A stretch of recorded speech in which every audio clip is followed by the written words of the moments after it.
Sarang Leo. Sarang Leo. Mulus. Oke, thank you Mbak ini, Mbak Talia, thank you. Udah Mbak Ani ada lagi? Sudah Pak, cukup. Oke. Thank you teman-teman perawat semuanya. Terima kasih sudah memberikan waktu saya untuk menginformasikan produk kami. Kalau misalnya memang ada case atau pertanyaan lebih lanjut, bisa ketemu sama teman-teman kami yang di area.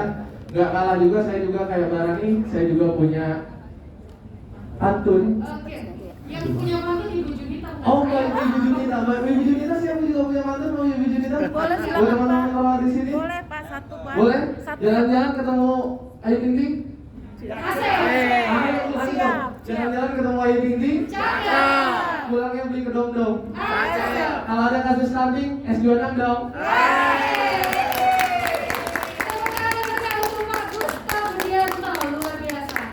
Kalau bapaknya saja optimal, masa perawat yang sebagai ibu tidak optimal? Tepuk tangan untuk kita semuanya.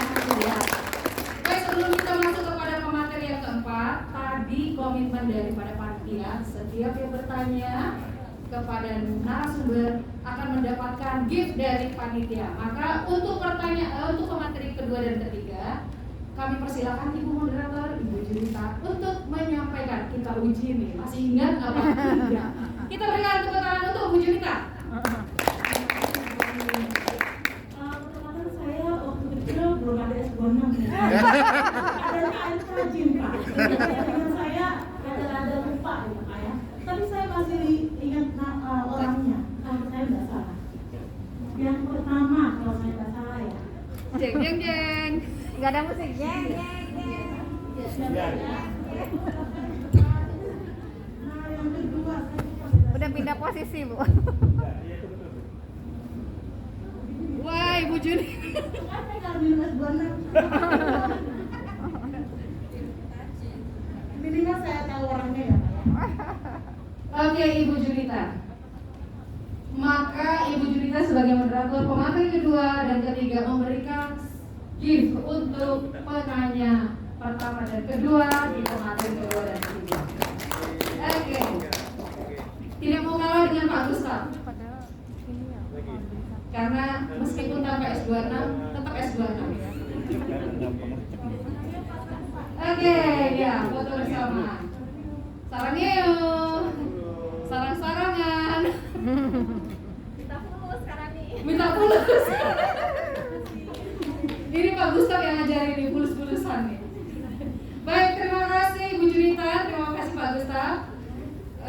Kita masih menunggu karena ada teman. Oh sudah ya. Baik. Oke, untuk pemateri yang keempat akan dipandu oleh moderator kita yang cheerful. Cheerful, kita buktikan di jam 14 apakah masih cheerful atau cheers. Baik, kita sambut moderator kita Nas Adia Hidayah SK. Dengan tepuk tangan di belakangnya. Oh ini Bu. Terima kasih. Semangat pagi Bapak Ibu. Pagi gitu kan. Baik, selamat pagi. Baik, sebelumnya kita dari tadi kasihan ya MC nggak ada yang ngasih tepuk tangan.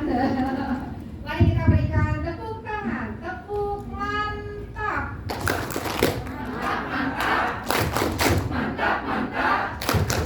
Nah, biar semakin semangat ya untuk MC-nya. Baik, Bapak Ibu sekalian, saya juga punya pantun sebetulnya. Gak mau kalah. Buah semangka, buah kedondong. Terus itu nama buah-buahannya. Untuk materi keempat ini adalah seorang dokter yang luar biasa. Yang pastinya dokter Natalina dong. Gak lucu ya? Baik, buat penyemangat silahkan dan saya berharap Bapak Ibu semua dapat berdiri sebentar aja. Nah, sekarang udah ada jam 2 ini, jadi agak-agak lemes-lemes gitu nih. Siap gerak? Nah, biar semangat nih. Nah, konsentrasi. Nanti kan materi terakhir ini luar biasa ya. Sekarang Bapak Ibu silakan pegang hidungnya. Nah, masih ingat kan hidungnya walaupun ditutupin ya? Ini hidung ya. Nah, terus pegang kupingnya. Oh, Hidungnya masih ingat kupingnya ya? Oke, sekarang agak cepat lagi. Hidung pegang, kuping, kuping, hidung, kuping, hidung, kuping, hidung, kuping, kuping, hidung. Oke, luar Masih biasa. konsentrasi. Terima kasih tepuk tangan meriah untuk ibu-ibu peserta semua yang ada di sini. Oke, Bapak Ibu sekalian, selanjutnya kita akan bacakan pembicara kita yang luar biasa ya. Beliau seorang senior, sudah kenal ya, luar biasa pokoknya Mas. Baik, untuk Ibu Jen, silakan untuk kurikulum kitanya. Dr. Natalina Suwesilawati SPAK, ya tulisannya begitu, jadi saya harus bacanya begitu, ya, karena beliau senior, salah nanti kalau bacanya salah. Beliau tahun 1991 lulus dari S1 kedokteran di FKUI Jakarta. Tahun 2021 beliau lulus di spesialis anak di FKUI juga. Kemudian tahun 2004 beliau telah melaksanakan studi fellow-nya di Tumbang Anak. Kemudian tahun 2006 beliau mengambil fellow di RSCM khususnya di perinatologi. Dan 2003 beliau sampai dengan sekarang ini bekerja masih di RSKM 2. Mana ini? Ibu ada yang dari RSKM 2? Tidak ada. Oke, next time kita undang. Tahun 2008 beliau sebagai kepala SMF anak di RSUD Kabupaten Bekasi. Ada? Ada. Pak Munawir. Oh ada, iya.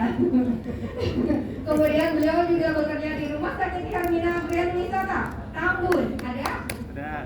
Ada. Alhamdulillah diundang dok. Jadi ada yang kenal gitu ya. Baik, beliau juga aktif di organisasi. Di tahun 2004 beliau aktif di IDI sampai dengan sekarang sebagai kepala SI ilmiah. Kemudian di IDAI tahun 2011 sampai dengan sekarang. Luar biasa. Tepuk tangan yang meriah untuk Dr. Natalina Suwesilawati, spesialis anak Bandung. Kami persilakan.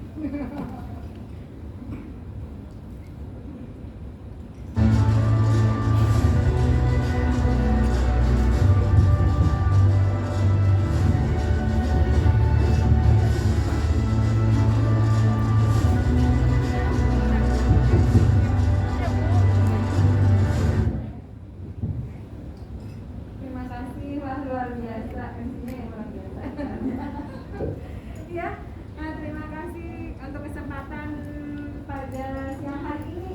Saya bisa berdiri di acara yang sangat spesial ya. Ternyata pelantikan kata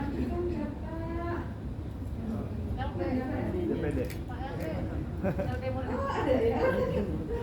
Selamat ya. Luar biasa. Terima kasih untuk kesempatannya Pak. Nah, wartawan yang luar biasa ya. Sepertinya nggak ngantuk ya dari pagi sampai siang tetap semangat terus ya. Nah, mungkin untuk mempersingkat waktu, udah pada lapar ya, udah pada pengen pulang ya. Udah lapar ya, udah pada kenyang. Semoga nggak jadi ngantuk ya. Kalau udah kenyang itu nutrisinya pindah ke iya, kenapa ngantuk? Semuanya pindah ke usus, jadi mencerna apa yang dimakan, akhirnya agak cenderung hipoksia sehingga menyebabkan kita ngantuk. Nah, sebelum pulang kita sama-sama melihat tentang nutrisi dan stimulasi untuk perkembangan otak. Nah, semoga apa yang saya bawakan ini tidak sama dengan yang materi-materi tadi pagi, dan semoga ada gunanya, ya. Mau dong punya anak yang pintar-pintar ya. Nah, coba kita perhatikan ya. Nah, bisa jalan ya. Oke, nah kita ini sebelumnya hanya review ya. Saya yakin kalau teman-teman semua udah pada bosan-bosan melihat hal seperti ini, ya. Makanya coba nanti cepat-cepat aja. Nanti kalau misalnya ada pertanyaan kita didiskusikan yang terakhir ya. Jadi kalau kita bicara 1000 hari pertama kehidupan, semua udah tahu ya, bukan dari sejak bayi baru lahir, tapi sejak siap dari dalam kandungan. Jadi kalau udah pengantin baru itu hati-hati ya. Hati-hati kalau pusing-pusing, mual-mual, ya jangan masuk angin terus, jangan-jangan lagi hamil. Karena 1000 hari pertama itu kalau ketemu dengan sperma, dating, pacaran. Nah udah, itu jadi itu jadian, itu udah nol gitu loh ya. Jadi jangan kita bilang, oh bayi baru lahir kita harus perhatikan dengan betul. Salah, bayi baru lahir umurnya udah 270 hari. Nah, udah 270 hari berarti nolnya itu dari sejak awal. Jadi sebetulnya dipersiapkannya bukan sejak hamil. Ibunya juga jangan sampai anemia. Kalau ibunya anemia, nanti kita bisa bayangkan bagaimana kualitas janin yang ada di dalam kandungan ya. Jadi makanya sejak sebelum hamil pun sebetulnya dipersiapkan. Kalau udah hamil udah siap, jangan sampai anemia supaya bayinya pun maksimal. Makanya kan kalau hamil kan suka dikasih vitamin, terus makanan yang bergizi, mual-mual dipaksa-paksa makan. Karena kalau kita ingat bahwa begitu hamil itu sudah 0 hari. Nah, begitu lahir, nah ini adalah 9 bulan. Ini yang kita harapkan 9 bulan. Nah ini adalah seperti kita semua udah tahu ya. Nah gimana? Ini perkembangan apa? Motorik kasar ya. Kalau kita lihat seperti ini motorik kasar. Lihat nih.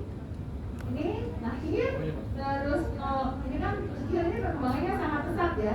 Dari sejak embrio gak ada beratnya, tiba-tiba lahir udah 3 kiloan. Diharapkan 3 kilo kan?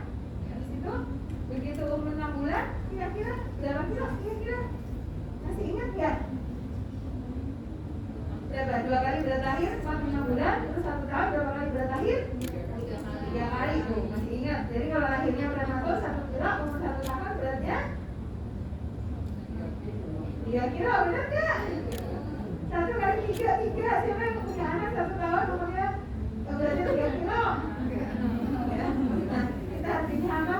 Ini hanya untuk yang normal. Jadi kalau yang nggak normal berarti kita tidak bisa seperti itu. Tapi masih ingat ada kurvanya beda. Kurvanya kurva Kenton itu untuk bayi prematur, ya. Nah, terus ini kalau udah umur 1000 hari itu terakhirnya umur 24 bulan atau 2 tahun. Jadi kita harus memaksimalkan nutrisi sampai umur 2 tahun, ya. Jadi kalau pas-pasan dagingnya buat bapaknya apa buat anaknya? Buat yang nyari kerja atau buat si anaknya aja?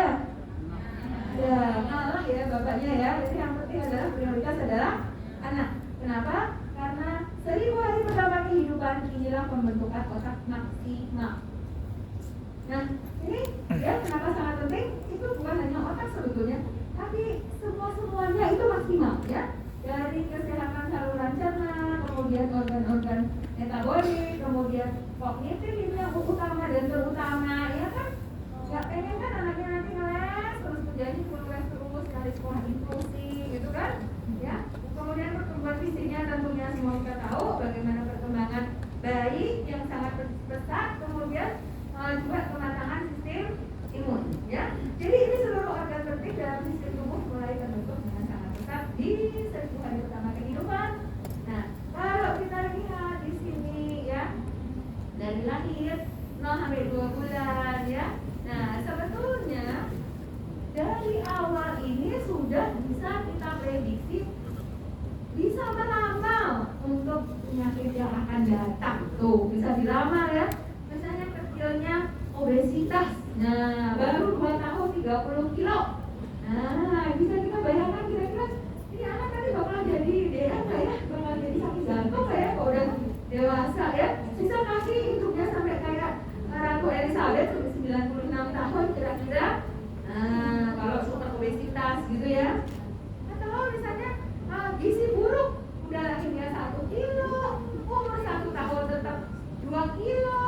Ya, kira-kira bisa nggak di alam jalan di umur 1 tahun nanti ya? Kalau gizinya sangat buruk ya. Nah ini ya, makanya kenapa kita nggak boleh dari anak-anak tuh selucu-lucunya gitu ya, sampai bulat kayak bulan baru ulang tahun gitu ya. Nah, nanti takutnya jadi penyakit jantung, karena menurut penelitian usia 3 tahun sudah bisa terjadi penumpukan lemak di pembuluh darah. Jadi bisa terjadi jadi ya nggak usah nih membuat anak lucu banget bulat gitu, nggak usah ya. Jadi kita harus sesuai dengan yang kurva aja ya. Kurus juga salah, kegendutan juga salah, pas-pasan gitu ya. Sehingga nanti dewasa bebas dari semua penyakit yang tidak diharapkan ya, dengan supaya kualitas hidupnya yang baik ya. Nah ini udah tahu ya, kalau buruk kan stunting, kalau kegendutan obesitas, sakit jantung, diabetes ya. Sekarang ada diabetes tipe 2 pada anak-anak. Kalau dulu kan anak-anak udah pasti diabetes tipe 1, iya tipe 1 yang perlu insulin. Sekarang diabetes tipe 2 karena terlalu banyak kasus obesitas ya. Kita sibuk banget dengan stunting, tapi kita lupa ternyata ada obesitas ya. Ini untuk penurunan fungsi kognitif ya. Ini juga kita lihat nih pengaruh nutrisi ya. Sebetulnya kalau kita lihat ada genetik, ada lingkungan, dan ternyata lebih banyak yang mana? Lingkungan. Ya ternyata genetik ini maksimalnya hanya 20%. Dan kalau genetik kan udah nggak bisa diapa-apain ya. Iya nggak? Ya ada orang Jawa, kalau orang Jawa kan suka bilangnya apa? Bibit bobot ya. Nah bibitnya udah terlanjur nggak bisa diapa-apain ya, cuma udah jatuh kita terus nggak bisa ngasih, bilang enggak ya, udah remaja ya, makanya dengan kita itu minta ya. Ya udah nggak ngaruh lagi, mau bibitnya jelek, udah terlanjur ketemuan, udah terlanjur menikah ya. Ya udah bibitnya segitu. Jadi kita modifikasi apa? Lingkungan. Masih bisa atau enggak? Kalau kita lihat seperti ini berarti masih ada harapan, karena 80% itu lingkungan. Lingkungan itu termasuk nutrisi, termasuk stimulasi ya. Nah ini jadi kalau kita melihat di sini, ini nutrisi itu yang lebih merah gede ya, artinya apa? Nutrisi itu sangat berperan. Nah tentunya ada hal-hal yang lain, misalnya olahraga ya, anak-anak tuh perlu gerak ya, jangan sampai diem terus ya pegang handphone 24 jam ya. Nah tapi perlu olahraga, perlu terhindar dari penyakit, salah satunya adalah imunisasi ya. Nah ini ada berita terupdate, ini ya berita terupdate, ini saya bocorin aja di sini ya, tujuannya untuk kebaikan ya. Nah, karena kita sibuk banget dengan COVID ya, posyandunya itu suka jadi apa, nggak jalan ya. Rupanya teman-teman ibu-ibu ini kalau nggak diingatkan suka lupa dan malas ya. Jadi banyak imunisasi yang tertunda, terhenti, tidak dilakukan ya. Itu waktu zaman saya jadi PPDS, zaman koas itu nggak ada loh kasus difteri ya, nggak ada tuh perasaan saya sampai saya PPDS dari tadi salah ya, lulusnya 2001 bukan 2021 ya. Benar benar ya, semangat untuk menjadi ya. Itu nggak ada. Terus zaman waktu saya koas tuh tahun 89 belum lahir, ibu-ibu semuanya belum lahir ya, teman-teman belum lahir ya. Itu masih ada bangsal difteri, dan waktu itu pas begitu lahir tuh udah dibongkar tuh bangsal difteri. Terus nggak pernah ada yang namanya kasus difteri. Jadi kan belajar difteri itu hanya dari foto. Nah ini kok tiba-tiba bisa seminggu satu ada difteri gitu loh. Jadi hati-hati ya, seminggu satu ini udah kejadian dalam waktu singkat ada 3 pasien difteri. Tadinya penyakit langka, sekarang kok ya bisa ada gitu ya. Dan difteri itu bukan sesuatu yang biasa-biasa aja kali ya. Itu kalau tidak dari awal sampai 6 hari tidak diberikan ADS, tidak ditangani dengan baik, kematian akan meningkat sampai 30%. Tuh ya, kita terpukul dengan COVID, ternyata ada yang lebih bahaya dari COVID ya. Dalam waktu 1 hari udah bonek, udah obstruksi saluran nafas. Nah kan, dan penularannya juga tidak kalah hebat dari COVID ya. Bahkan yang kontak saja harus diberikan profilaksis dengan eritromisin selama 1 minggu. Harus di tracing, diberikan eritromisin selama 1 minggu ya. Nah kan, jadi teman-teman perawat kan kumpulannya sama siapa temennya? Sama anak sakit. Nah lo iya kan, hati-hati ya. Kalau sakit nalan ya, belum tentu ada yang biasa. Hati-hati jangan sampai difteri ya. Terus pertusis, hati-hati ya. Dulu kan cuma cerita dulu batuk per jam 100 hari apa? Iya baru 100 hari kan, 3 bulan aja 90 hari, 100 hari kan berarti 3 bulan lebih. Nah itu juga sudah mulai bermunculan itu si penyakit-penyakit langka yang nggak pernah ada sekarang jadi ada. ada. Jadi teman-temannya, kelompok alisanya, tetangga-tetangganya diingetin ya, jangan sampai ini sakit. Nah, ini kan makanya ada di sini infeksi. Infeksi ini sebetulnya bisa kita atasi dengan imunisasi. Itu kalau bisa, ya kan? Kalau nggak bisa banyak yang nggak bisa. Tapi jangan sampai yang bisa aja kita nggak atasi ya. Gimana ceritanya kalau sakit lagi, besok lagi sakit, bulan depan sakit, seminggu lagi sakit. Tentunya pertumbuhannya tidak akan maksimal ya. Nah, stres, jangan mikir cuma kita doang yang stres ya, belum gajian nunggu tanggal muda. Sekarang bisa stres loh. Stres itu nanti sakitnya macam-macam ya. Sakit perut lagi ya. Setiap kali mau ke sekolah sakit perut. Nah, sakit perut aja terus ya. Jadi nggak mau makan kan kalau sakit perut, ternyata stres ya. Ini adalah hal-hal yang bisa kita perbaiki ya. Jadi lingkungan termasuk nutrisi ini berpengaruh setidaknya 80% terhadap kualitas kesehatan dan masa depan. Nah, ini kalau kita lihat ternyata ada nutrisi dan lingkungan yang bersinergi. Konsepnya adalah kombinasi nutrisi dan komponen bioaktif lain akan saling berinteraksi dan berperan penting dalam kesehatan. Nah, ini ya, katanya kalau vitamin C ditambahkan pada air atau zat besi itu ternyata efektivitas untuk penyerapannya sampai 3 kali lipat ya. Ini pun kadang-kadang juga nggak kepikiran gitu ya. Kemudian juga kalau vitamin D kita campur dengan kalsium itu ternyata outcome-nya lebih bagus. Nah, demikian juga antioksidan ya, ditambah dengan brokoli, paprika, dengan alpukat ya. Ada hal-hal yang bisa berefek sinergi. Jadi meningkatkan, memaksimalkan vitamin tersebut ya. Nah, jadi sinergi ini untuk apa? Tentunya kalau pada anak-anak diharapkan untuk perkembangan otak ya. Jadi proses transmisi peran antar otak ya. Tentunya fungsi memori ini banyak hal yang sudah disebutkan tadi dari Jing, Pauline yang gunanya untuk apa? Untuk mielinisasi yang berfungsi untuk pembentukan sinap. Semakin banyak sinap berarti anaknya makin cerdas. Terus jangan lupakan ada Jing dan protein ya. Nah, kemudian kalau kita perhatikan lagi sinergi nutrisi untuk mendukung kesehatan saluran cerna. Nah, kalau kita perhatikan ini banyak hal-hal yang diperlukan. Misalnya adalah mikroorganisme. Jadi ada yang mikroorganisme yang baik, ada yang membuat penyakit. Yang kita harapkan adalah mikroorganisme yang tidak membuat penyakit yang baik ya. Kemudian kalau kita pernah dengar probiotik, host, inulin, ini itu adalah termasuk probiotik. Probiotik inilah yang menstimulasi pertumbuhan bifidobakteria. Jing, udah pernah dengar ya, sampai kayak bosan-bosan mendengarkan kata jing. Jing ini membantu, jadi gunanya apa sih? Kan kita sering ngasih jing kalau pasien-pasien diare ya. Nah, itu gunanya untuk apa? Ternyata dia bisa membantu resistensi terhadap infeksi dan menurunkan risiko dan lamanya diare. Jadi itulah gunanya jing, ya. Jadi kalau ada anak-anak kita nggak kasih apa sih yang pet biar mampet, jangan dengan jadi kembung itu perutnya ya. Nah, ya kalau udah sembuh aja ya. Beda anak-anak, beda dewasa ya tata laksananya ya. Kemudian vitamin ya, vitamin A, vitamin C, vitamin E ini sebagai antioksidan yang mencegah radikal bebas dalam saluran cerna ya. Nah, vitamin ini sebetulnya banyak terdapat buah-buahan dan sayur ya. Jadi kadang-kadang anaknya perlu vitamin apa enggak sih? Ya lihat aja dulu ya, sebetulnya nggak harus 100% anak harus dikasih vitamin. Tapi kalau anaknya suka makan sayur, suka buah, suka variasi makanannya bagus, nggak harus kok kita kasih vitamin. Tapi kalau tuh anak super gendut banget ya, sampai obesitas ya, yang dimakan cuma indomie ya, kalau nasi lauknya mie sama kentang lah.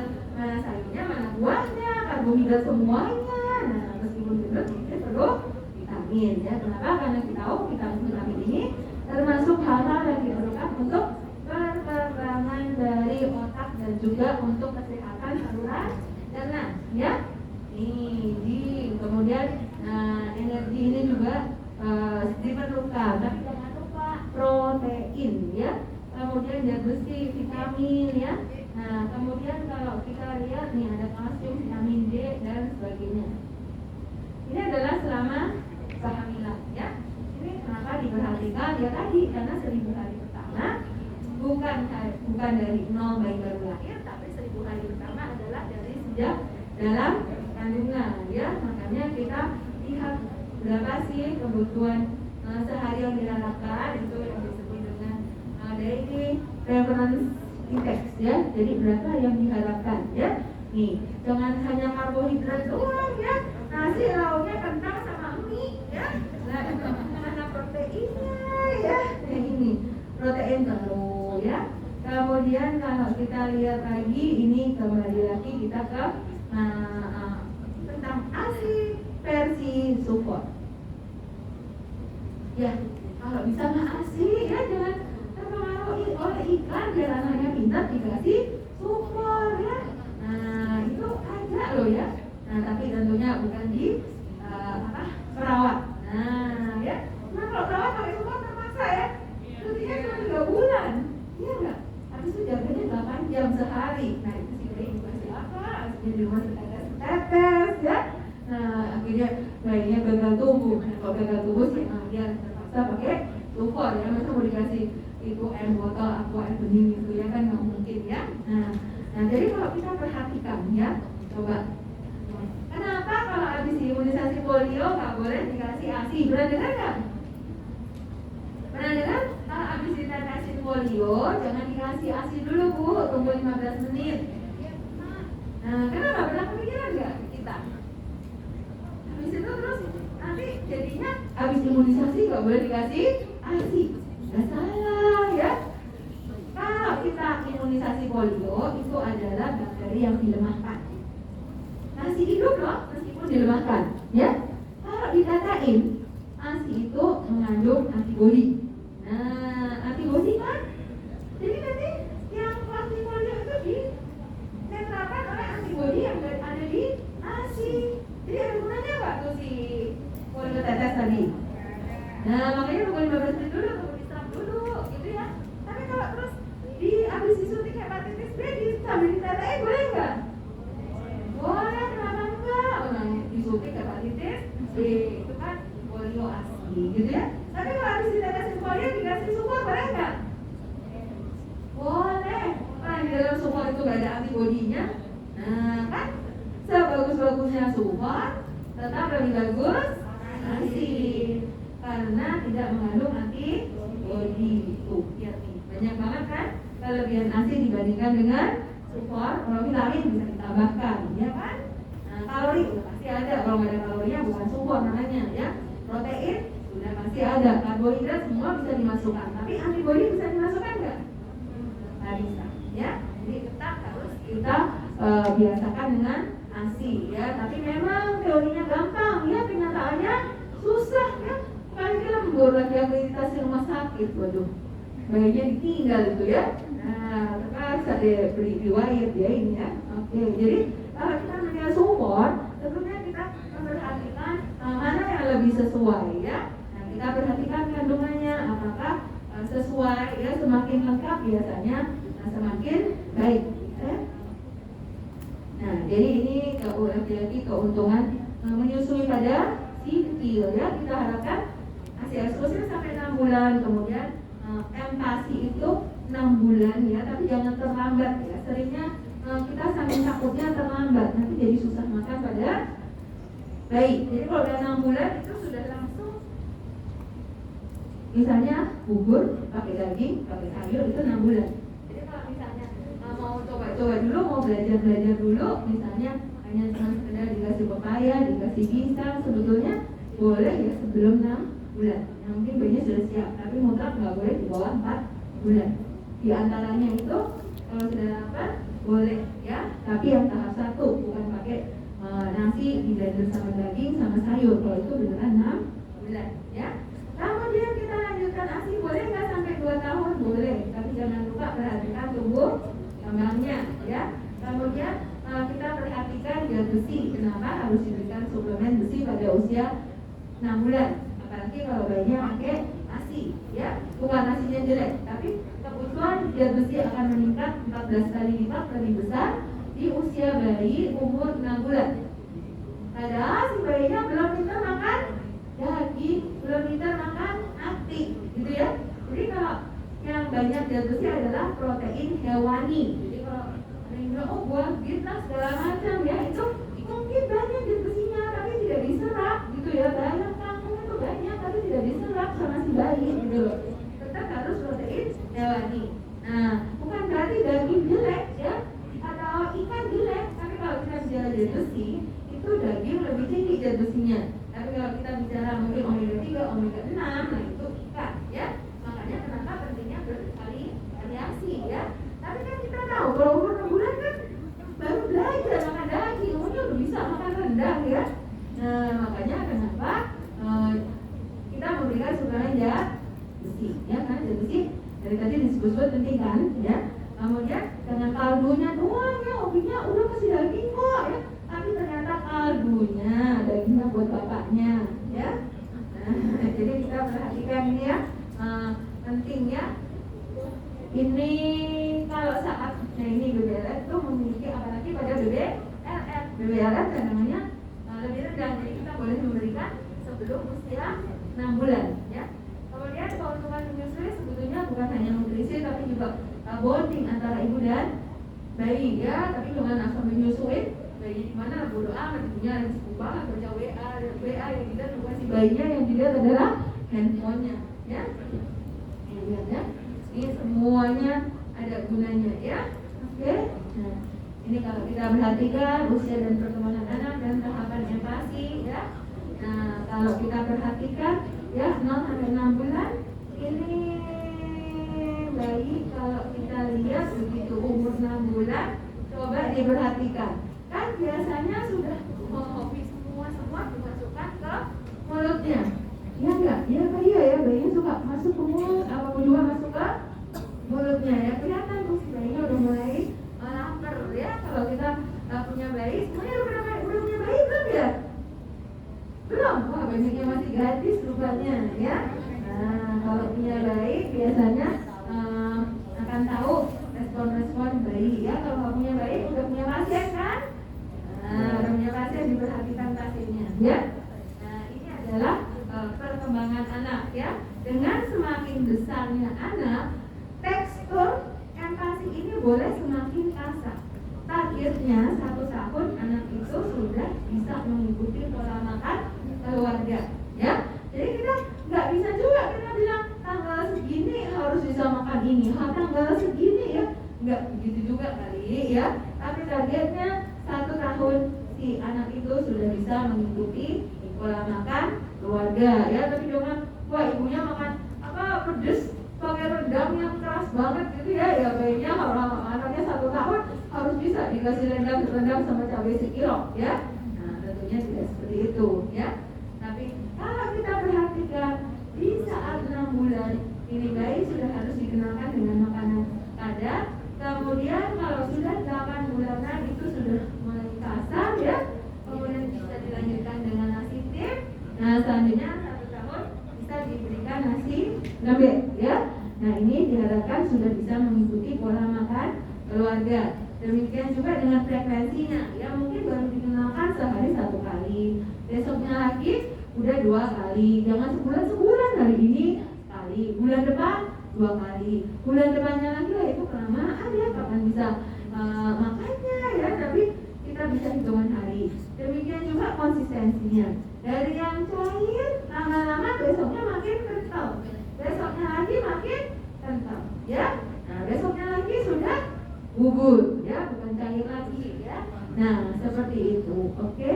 Kemudian kalau kita lihat banyaknya ya, tentunya kita juga sama ya, dari sedikit lama-lama makin banyak ya. Anak kita kalau diperhatikan dengan baik-baik, dia bisa loh memberikan tanda kalau dia udah kekenyangan ya. Tadinya lahap terus lama-lama udah mulai geleng-geleng, udah mulai nggak mau buka mulut lagi ya. Nggak usah dipaksa-paksa. Kadang-kadang kita hobinya maksa ya, tanggung nih, sayang dibuang, ditanggung sampai kita ujel-ujelin tuh si mulutnya, dipaksa-paksa dibuka ya. Padahal anak itu sudah memberikan sign kalau dia sudah kenyang ya. Nah, ini adalah saatnya empati porsinya ya. Jadi bisa kita perbanyak, sering, makin kasar ya. Nah, kemudian bagaimana lihat pemberian empati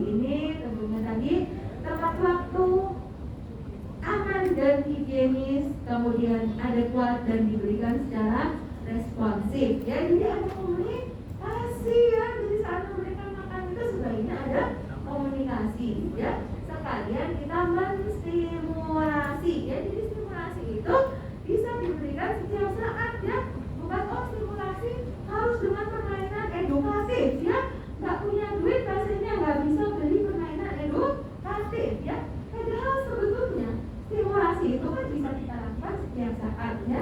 Saat memandikan itu udah bisa stimulasi rangsangan peragaan ya. Nah, mengelus-elus si dedeknya, bayinya itu sudah stimulasi ya. Mengenalkan dengan tekstur ini air cair, ini sabun halus gitu ya. Terus dipegang-pegangin, mungkin kita punya spons yang buat gosok-gosok itu di kasar ya. Terus bagaimana menambah handuk? Nah, handuk itu lebih kasar lagi. Jadi itu termasuk stimulasi. Demikian juga makan ya. Komunikasi, tatapan kita, stimulasi bicara. Sampai kita kasih susu, kita bilang susu. Nah, kan? Nah, gitu ya. Jadi itu stimulasi ya. Jangan terus stimulasi, beli mainan apa kayak remote control itu. Enggak lah ya. Oke. Nah, kemudian kalau kita bicara empati, jangan lupa variasi makanan ya. Nah, jadi menurut teori, kalau anak itu belum dikenalkan 10 sampai 15 kali, terus anaknya nggak suka, itu jangan langsung kita bilang nggak suka. Karena anak itu harus mengenal sesuatu yang baru itu perlu waktu, ya. Kalau sekali nggak suka, anaknya tutup mulut atau mungkin dilepeh, belum tentu loh anaknya nggak suka, karena dia belum tahu, belum kenal, ya. Nah, kita coba lagi, ya mungkin besoknya lagi, atau mungkin 3 hari lagi, atau 2 hari lagi, gitu ya. Jadi jangan langsung bilang, wah anak saya nggak suka. Dan nanti kalau semuanya nggak suka, karena makan apa ini ya, gitu ya. Nah, kenapa kita perlu variasi ya, seperti tadi yang saya udah bilang ya. Bagus jam besinya daging, pagi siang malam daging terus dari tanggal 1 sampai tanggal 30 daging terus ya. Nah, padahal daging itu yang bagus jam besinya. Tapi kalau kita bicara DHA, AA, omega 3, omega 6, mungkin yang kita pilih bukan daging, tapi yang kita pilih adalah ikan. Nah, seperti itu. Jadi perlunya variasi ya. Kemudian frekuensi tadi ya, dari 1 kali sampai 3 kali ya. Yang diharapkan apa? Yang diharapkan adalah mengikuti pola makan kita. Karena ini anak orang Indonesia. Nah, Indonesia biasanya makannya berapa kali sih? 4. 4 kali. Oh, saya ada 3 kali ya bicara. Dalam satu keluarga itu terbiasa 4 kali ya udah, kan anaknya bakal masuk di keluarga kita, bukan dititipin ke tetangga ya. Jadi frekuensi sesuai dengan keluarga ya. Kemudian kekentalan ya, dari tadi saya bilang dari encer makin lama makin kental ya. Jadi jangan sampai udah umur 2 tahun tetap di blender terus ya. Nah, kemudian juga jumlah dari sedikit makin lama makin banyak. Jangan lupa kebersihan ya. Kadang-kadang orang tuanya sibuk banget, anak saya diare lagi. Coba evaluasi kebiasaan kebersihan dalam keluarga ya. Nah ini tentunya kalau kita mengharapkan pertumbuhan anak adalah sesuai dengan kurva ya. Nah kalau anak kurus diharapkan kurvanya akan naik karena apa? Menuju ke perkembangan yang normal. Tapi kalau anak ini sudah di dalam kurva yang sesuai, yang normal, kalau kita lihat ini adalah yang di tengah-tengah yang hijau ya. Jadi kita harapkan perkembangannya sesuai dengan garis kurva. Nggak boleh seperti ini lagi ya. Nanti kalau seperti ini lagi nanti jadinya obesitas. Ya, itulah kenapa pentingnya kita melihat tren. Tren itu nggak bisa untuk pemeriksaan 1 kali ya. Makanya kenapa pengukuran untuk timbang itu harus selalu kita lakukan secara rutin setiap bulan. Kemudian kita melakukan di kurva supaya kita bisa melihat trennya. Yang diharapkan adalah trennya tadi ya sesuai dengan kurva. Tapi kalau masih di bawah, masih stunting, masih isi kurang, berarti kita harus catch up. Catch up kemana? Menuju yang berat badan yang normal ya. Bocorannya adalah kalau kita mau berat badan anak kita sesuai dengan kurva yang normal, kalori yang teman-teman harus hitung adalah kalori sesuai sesuai dengan berat badan yang diharapkan. Jangan yang kenyataannya saat itu. Misalnya anaknya kurus banget 1 tahun cuma 7 kilo. Padahal diharapkan 1 tahun 9 kilo. Kita hitung kalorinya, dihitungnya 100 kalori dari berat 9 kilo, bukan dari berat yang 7 kilo. Oke? Ya. Jadi beda dengan ngitung obat. Ya. Kalau ngitung obat jangan hitung dari 9 kilo, nanti overdosis. Anaknya 7 kilo itu sesuai dengan berat 7 kilo. Ya, tapi kalau untuk makanan untuk make up itu kalori sesuai dengan berat yang diharapkan. Oke? Kemudian kita lihat 5 menit lagi. Oke, 5 menit lagi. Nah, pesannya pertumbuhan anak ya. Ini kalau kita lihat 8 sampai 12 bulan ya. Nah, pasti udah tahu ya kalau nggak apa nanti kalau udah punya anak belum apa anak 1 hamil lagi, belum apa lagi hamil lagi ya, anak 4 pasti hamil apa ya. Nah, ini ya kaitan saluran cerna dan sistem imun ya. Rupanya 70% sistem imun ada di dalam saluran cerna. Itulah kenapa begitu pentingnya kita memperhatikan nutrisi yang baik. Karena nutrisi yang baik ini bukan hanya untuk tumbuh kembang, tapi untuk sistem imun. Nah, kalau anaknya sistem imunnya jelek kan otomatis sakit-sakitan. Kalau sakit-sakitan tentunya tidak bisa bertumbuh kembang dengan baik, ya. Nah, inilah pentingnya mikroflora untuk pertahanan saluran cerna, ya. Nah, ini rupanya mempengaruhi penelitian, ada beberapa penelitian yang membandingkan antara lahir sesar dengan lahir per vagina. Ternyata mikrofloranya lebih bagus pada bayi yang lahir. Iya, betul. Nah, jadi inilah hal yang lain yaitu asupan nutrisi harus seimbang, kemudian pencegahan penyakit dan imunisasi diperhatikan, deteksi dan stimulasi tumbuh kembang anak, ya. Serta jangan lupa makanan pendamping ASI, bukan ASInya jelek ya, kalau 1 tahun cuma ASI saja, tentunya anaknya akan stunting. Nah, kemudian ini juga bagaimana peran vitamin dan mineral bisa menangkal radikal bebas dan menurunkan reaksi oksidasi dalam tubuh. Nah, dengan respon tubuh yang baik, tentunya daya tahan tubuh akan baik sehingga perkembangan virus dan bakteri tidak akan berkembang dengan baik dan daya tahan tubuh akan meningkat. Nah, ini juga vitamin ya macam-macam. Nah, vitamin A, vitamin C ini juga sama bisa mendukung imunitas ya. Kemudian yang kasih ya tentunya akan memenuhi kebutuhan gizi anak. Kenapa? Karena kan tadi ASI saja sudah tidak mencukupi begitu anak usia 6 bulan ya.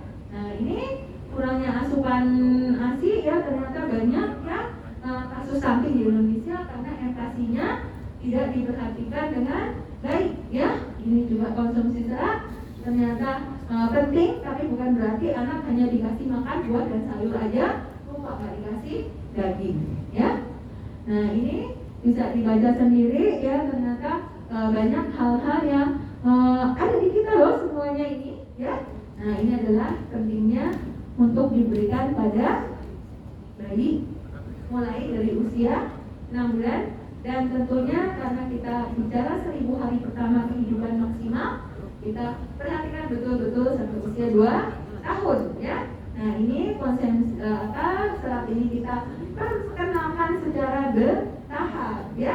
Kita biasakan anak-anak itu dari awal sudah bisa mengkonsumsi buah dan sayur, tentunya bertahap dengan jumlah yang secukupnya, bukan menggantikan protein dan lemak ya. Nah, jadi kalau kita ambil kesimpulan, 1000 hari pertama kehidupan ini merupakan periode emas. Dan ASI ini merupakan nutrisi untuk bayi 0 sampai 6 bulan. 6 bulan loh ya, bukan sampai 4 tahun ya. Oh, 6 bulan ya. Kemudian nutrisi seimbang dan lengkap ini saling sinergi penting untuk mendukung 1000 hari pertama kehidupan. Kemudian empati diberikan dengan tepat waktu, adekuat, kualitas dan kuantitas yang baik serta aman dan higienis. Empati diberikan usia 6 bulan dengan memperhatikan gizi yang seimbang serta pemantauan kurva pertumbuhan ya, penting ya kurva tadi ya. Dan pemberian empati dengan kandungan serat dan vitamin serta efek probiotik ini akan meningkatkan kesehatan saluran cerna yang erat kaitannya dengan modulasi sistem imunitas. Slide. Nah, sepertinya topik saya pada siang hari ini ya, mengimbangi dengan makan siang tadi ya, topik siang, jadi kita bicara tentang nutrisi ya. Nah, mungkin waktu saya kembalikan ya, kita mungkin ada hal-hal yang ingin ditanyakan ya. Baik, terima kasih Dr. Natalina. Tepuk tangan ibu-ibu semua. Saya kalau duduk malah ngantuk. Saya berdiri aja. Baik, peserta Bapak Ibu sekalian, tadi sudah jelas ya ngomongin masalah nutrisi ya. Tapi malah bikin ngantuk enggak kan? Alhamdulillah. Saya lihat sih matanya masih begitu ya, masih fokus. Baik, kami berikan kesempatan untuk ibu-ibu yang ingin bertanya. Angkat tangan silakan. Jarang-jarang loh ketemu Dr. Natalina begini, ya kan? Mic-nya Pak. Baik, dengan ibu siapa? Oh ya. Silakan perkenalkan diri, dari rumah sakit mana Ibu? Assalamualaikum warahmatullahi wabarakatuh. Waalaikumsalam warahmatullahi wabarakatuh. Saya Dewi dari RSUD Dr. Kasih. Ingin bertanya dengan Dr. Natalina. Ya. Tadi di salah satu pembahasan oleh dokter, BBLR itu kekurangan salah satunya zat besi ya dok, kalau bayi lahir dengan BBLR. Nah, yang ingin saya tanyakan, zat besi itu kita bisa berikan pada bayi dari mulai usia berapa yang dengan bayi BBLR dok? Terus apakah bisa juga diberikan dengan kondisi bayi lahir misalnya dengan BCT?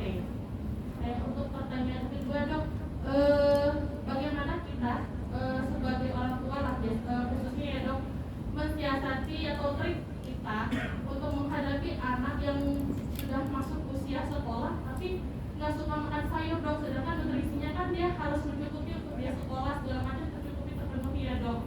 Padahal sedangkan waktu dia kecil dia suka makan sayur. Sekian dan terima kasih. Terima kasih Bu. Silakan dokter.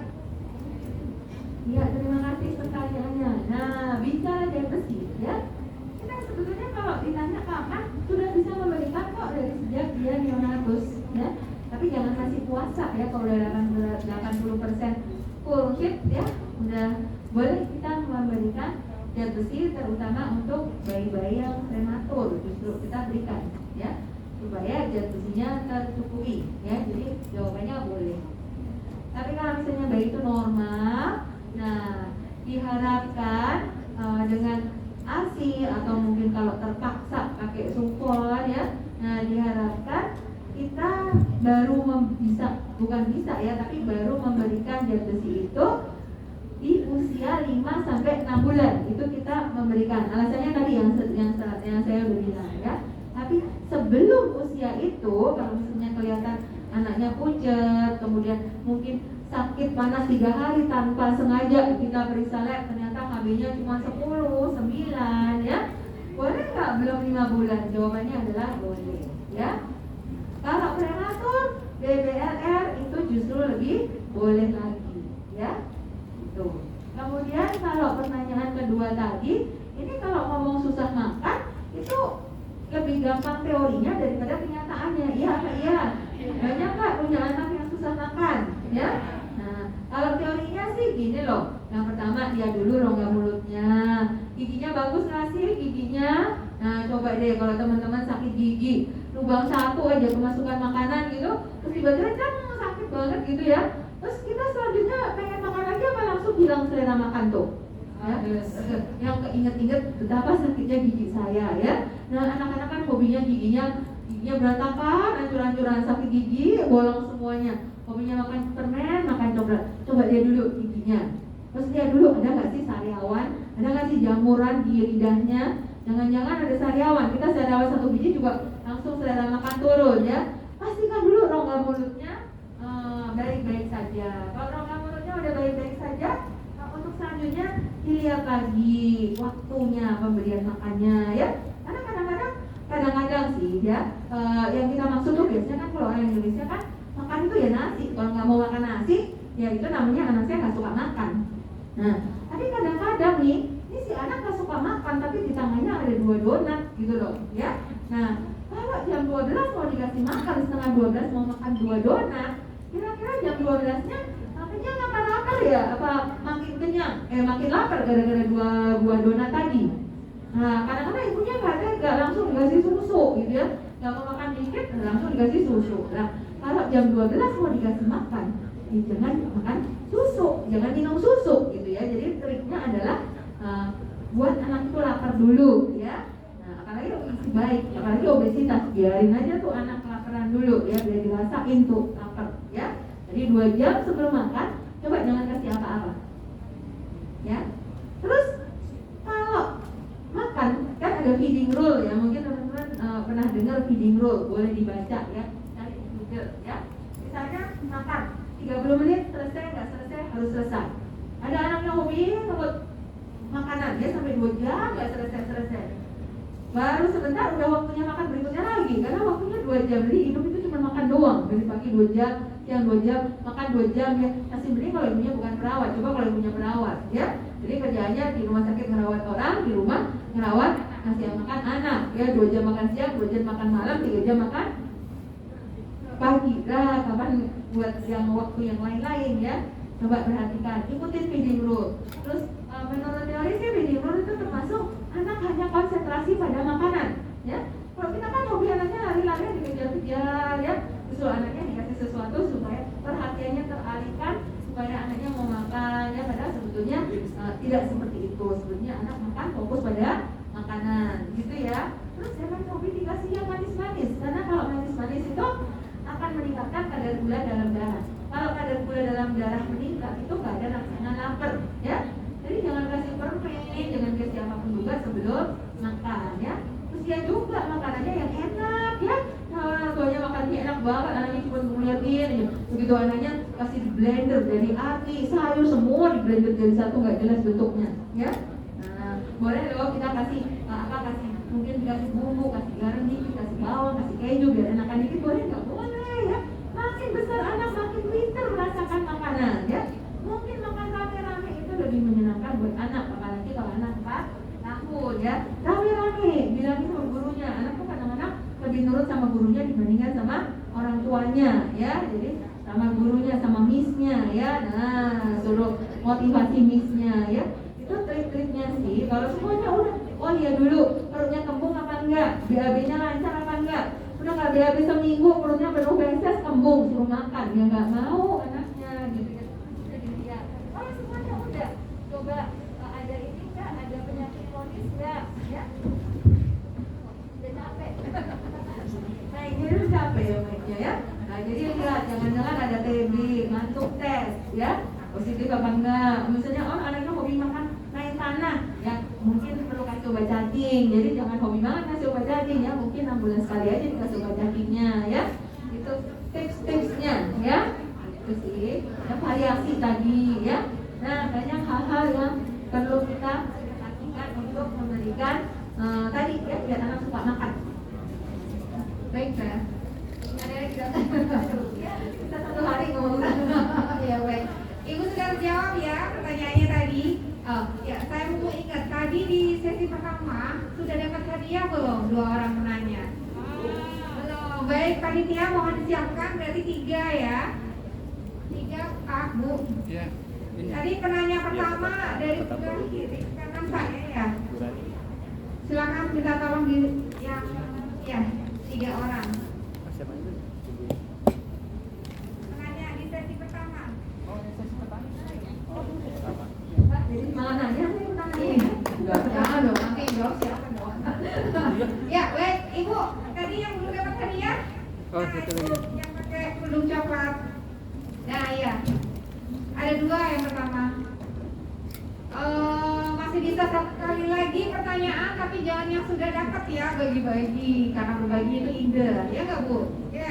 Satu lagi Bu, silakan. Yang sebelah sini kayaknya tadi ada yang mau bertanya deh. Ah? Oh Ibu, udah dapat hadiah belum tadi Bu? Belum, oh iya silakan Bu, perkenalkan diri ya. Pertanyaannya 1 ya Bu? Ya, 1 aja. Assalamualaikum, selamat siang Dr. Natalina. Saya dari Rumah Sakit Anissa, Ruang Bayi dengan klinik. Boleh minta tolong berdiri biar kelihatan. Nah, Dokter agak keluar, tapi ini masih bersambung sebenarnya. Tolong dijelaskan lagi, diingatkan lagi, karena kadang di Anissa ini masih kadang boleh, kadang enggak. Dengan ibu yang punya riwayat kayak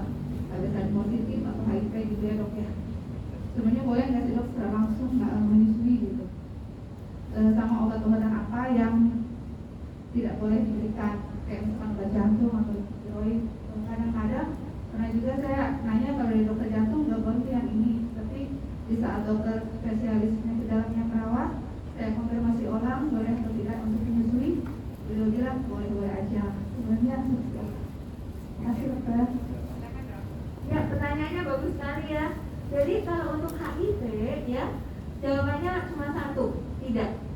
Ya. Jadi di saat semuanya mau ASI eksklusif, ASI adalah terbaik buat bayi. Begitu HIV langsung kebalik, ASI haram. Ya. Jadi tidak boleh diberikan ASI, berarti pasi eksklusif. Ya, benar-benar harus pasi eksklusif ya.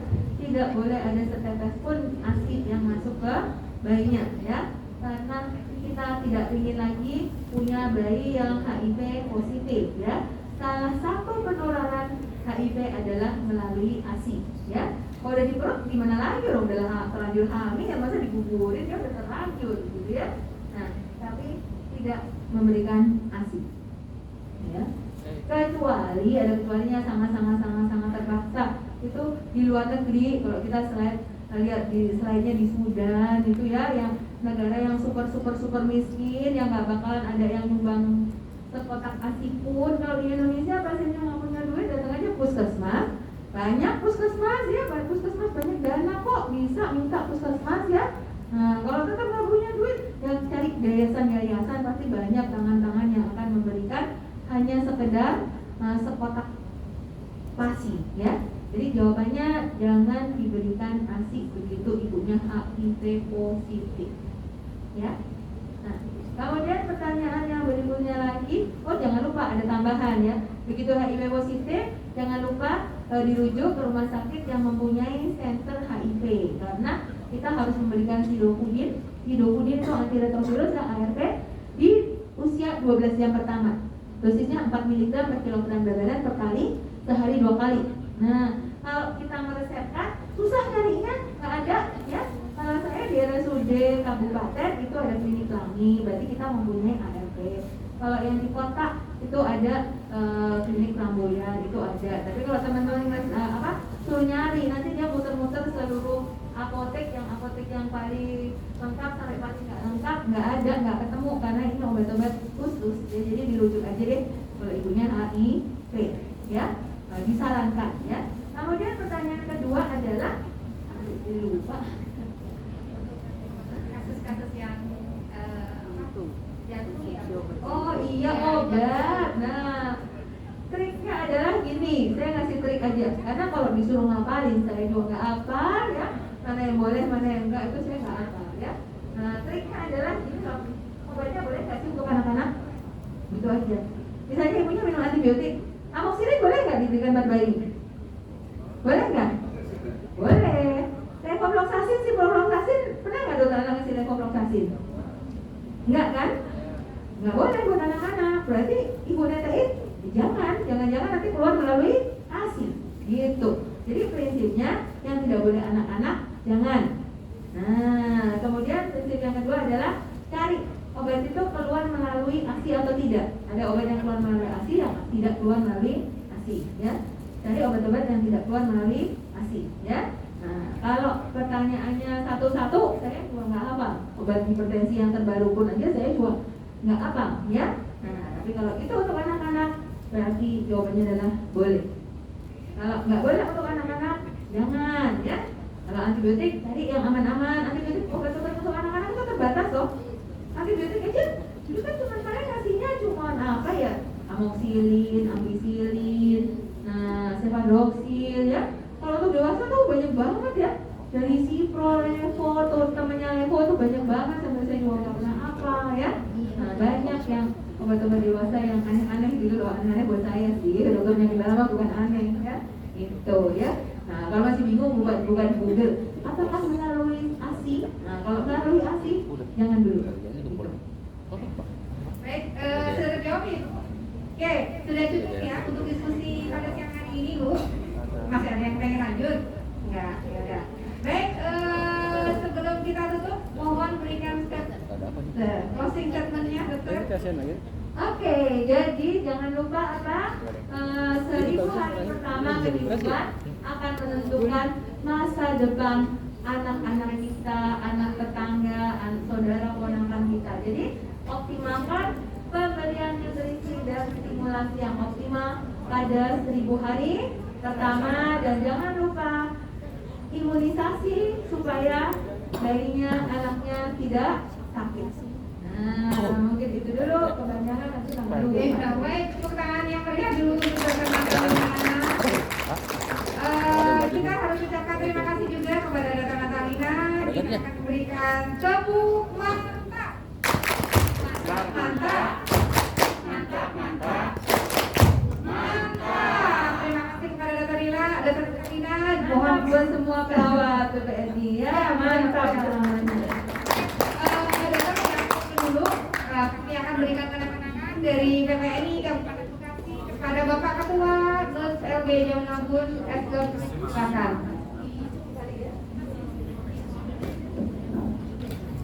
Barangnya mana? Kali tuh.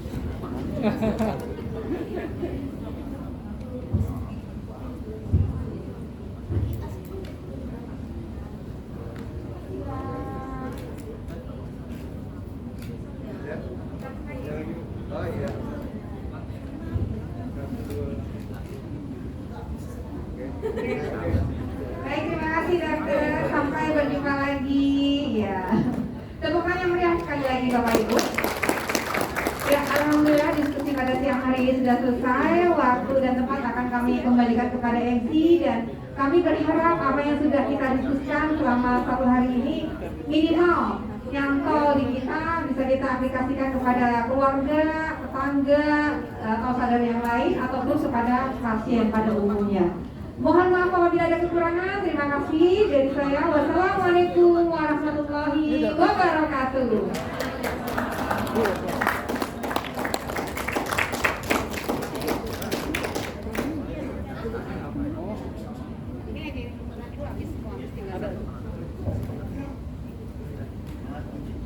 Terima kasih kepada Ibu Agnes presentasi kita pada siang hari ini. Bagaimana teman-teman sudah mulai bosan? Bosan? Enggak ya. Oke, ini semangatnya nggak ada ya? Oke, karena waktu kita juga sudah melewati, mungkin kita diakhiri dengan door prize, ya.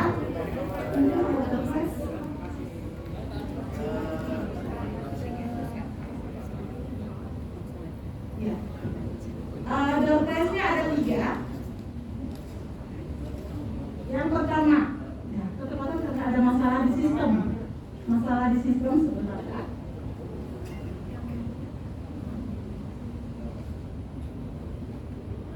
Masih rumah yang mana?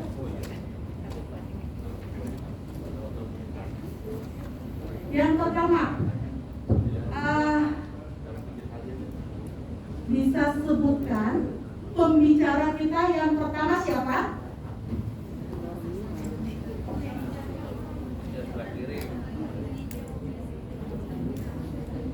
Dr. Mira. Dr. Mira Febriani. Kontok. Oke, silakan ke depan. Yang kedua,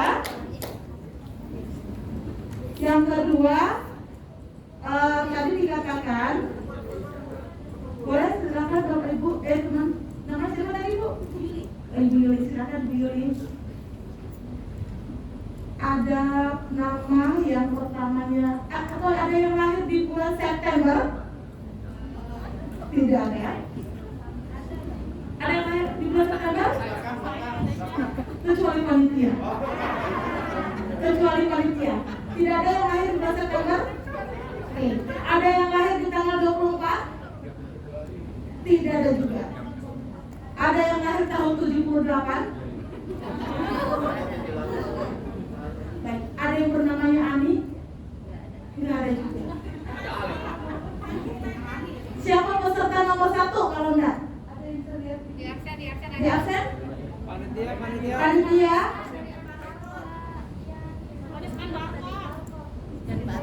Absen manual.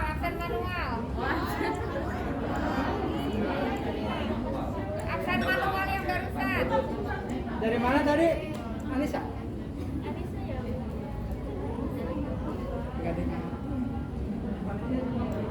Lagi diambil absennya.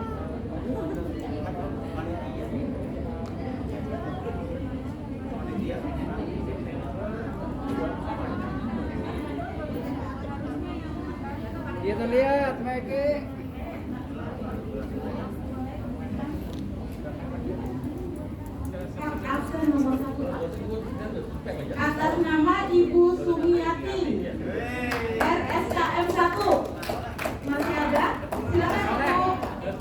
Iya.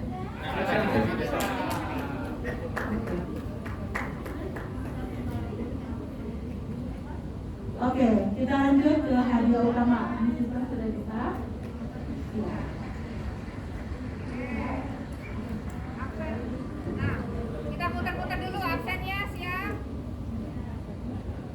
Absen nomor 15. 15. Bentar ya. Siapa hadiah?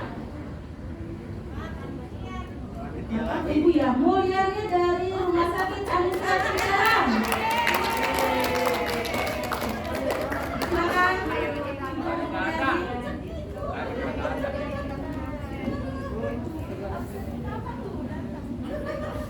Bayarnya sebelah sini ya. Silakan Pak Yana untuk hadiah pertama dan hadiah kedua. Bagian diklat. Ya. Pertama, kedua, dan ketiga diberikan oleh Bapak Yana.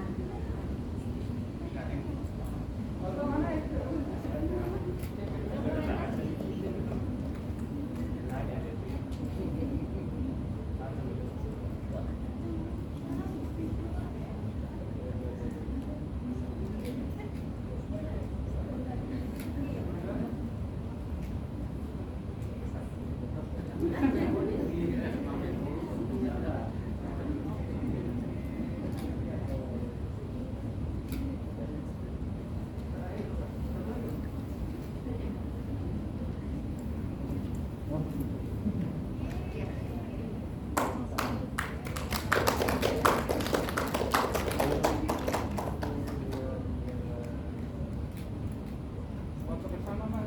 Ya.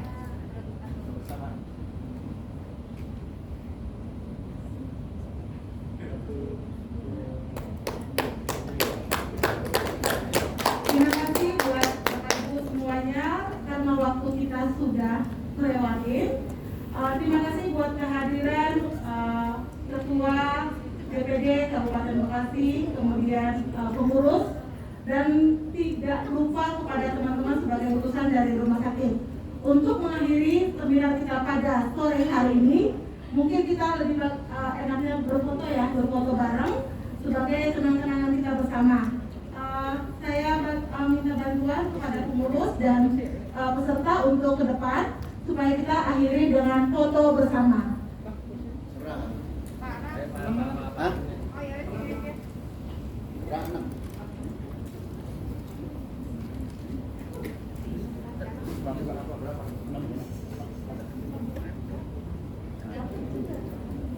Ayo Bapak Ibu silakan kita bergerak. Terima kasih buat kehadirannya. Selamat sore, sampai ketemu dengan seminar PKNI Kabupaten Bekasi di hari waktu yang akan datang. Salam sejahtera dan sukses buat kita bersama. Mari Ibu. Ayo, mari yuk. Bekerja di belakang. Nanti kita yang tinggi.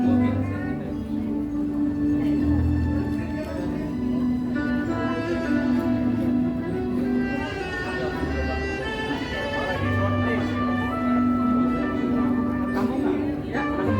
Belakang kali ya kamu Muhammad.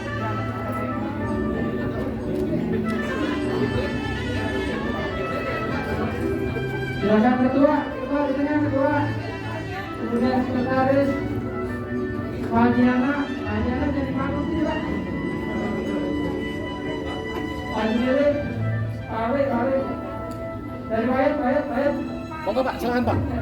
Ayo Pak.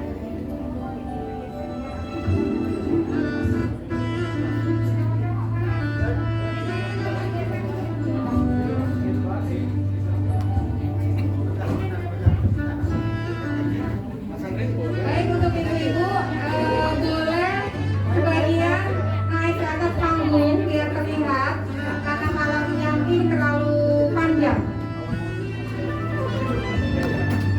Nah, boleh naik ke atas panggung.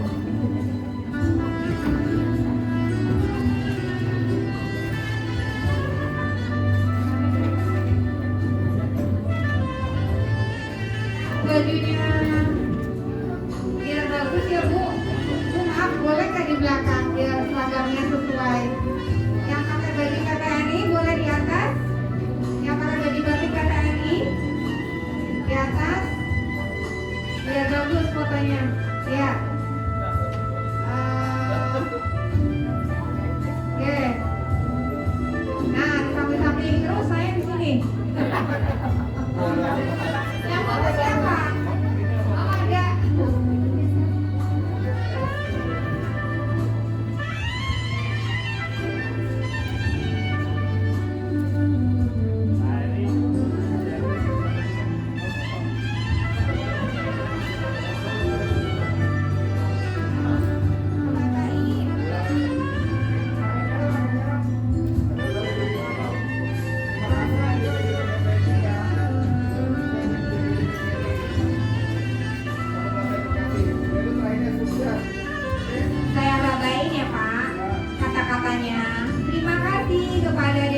Baik, 1, 2, 3.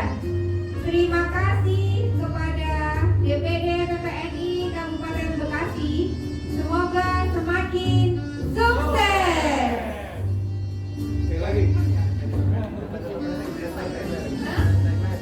Oh, teknik ya? Ya. 1, 2, 3. DPD PPNI. Oh iya.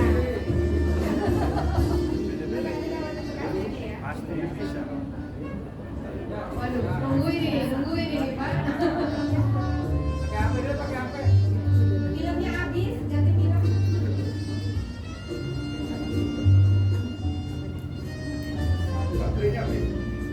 Oh, kirain filmnya habis, Pak.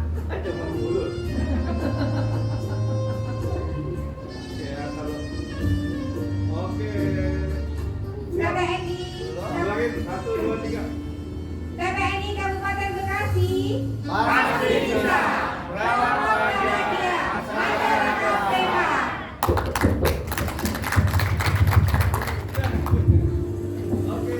Oke, terima kasih. Sampai berjumpa kembali seluruh peserta.